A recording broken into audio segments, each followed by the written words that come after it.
Hi అండి. ఆలు corn parotta తిన్నారా? చాలా బాగుంటుంది. ఎలా చేసుకోవాలో చూపిస్తాను చూడండి. మా ఇంట్లో స్వీట్ కార్న్ ఉంటే చాలు ఇలా పరోటా చేసుకొని తినేస్తాం. చాలా బాగుంటుందన్నమాట. టమాటా సాస్‌లో డిప్ చేసుకొని తింటే అద్భుతంగా ఉంటుందండి కార్న్ పరోటా. ఆలు కార్న్ పరోటా అన్నాను కదా!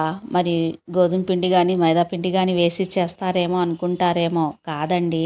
నేను ఎలా చేస్తున్నానో చూడండి. ఫస్ట్ ఇక్కడ ఆలు అనేది పీల్ తీసేసి సన్న సన్న స్లైసెస్ కట్ చేసుకోవాలి. కట్ చేసుకున్న తర్వాత మరి ఒక దాని మీద ఒకటి పెట్టేసి సన్న పీసెస్ లెక్క కట్ చేసుకోవాలి. నిలువుగా నేను చూపించాను కదా! ఎంత సన్నగా వీలైతే అంత సన్నగా నిలువుగా చాప్ చేసుకోండి. ఇలా చాప్ చేసుకున్న తర్వాత ఒక గిన్నెలో వేసుకున్న తర్వాత రుచికి సరిపడా సాల్ట్, స్వీట్ కార్న్ నేను ఒక కప్ వేసుకున్నాను. కార్న్ వచ్చేసి ఆల్రెడీ నేను బాయిల్ చేసిందండి. బాయిల్ చేసేసి కలుపుకున్నాను అనమాట. హాఫ్ కప్పు కార్న్‌ఫ్లోర్ వేసేసి మంచిగా ఇలా మిక్స్ చేసుకున్న తర్వాత పొయ్యి మీద పెనం పెట్టేసి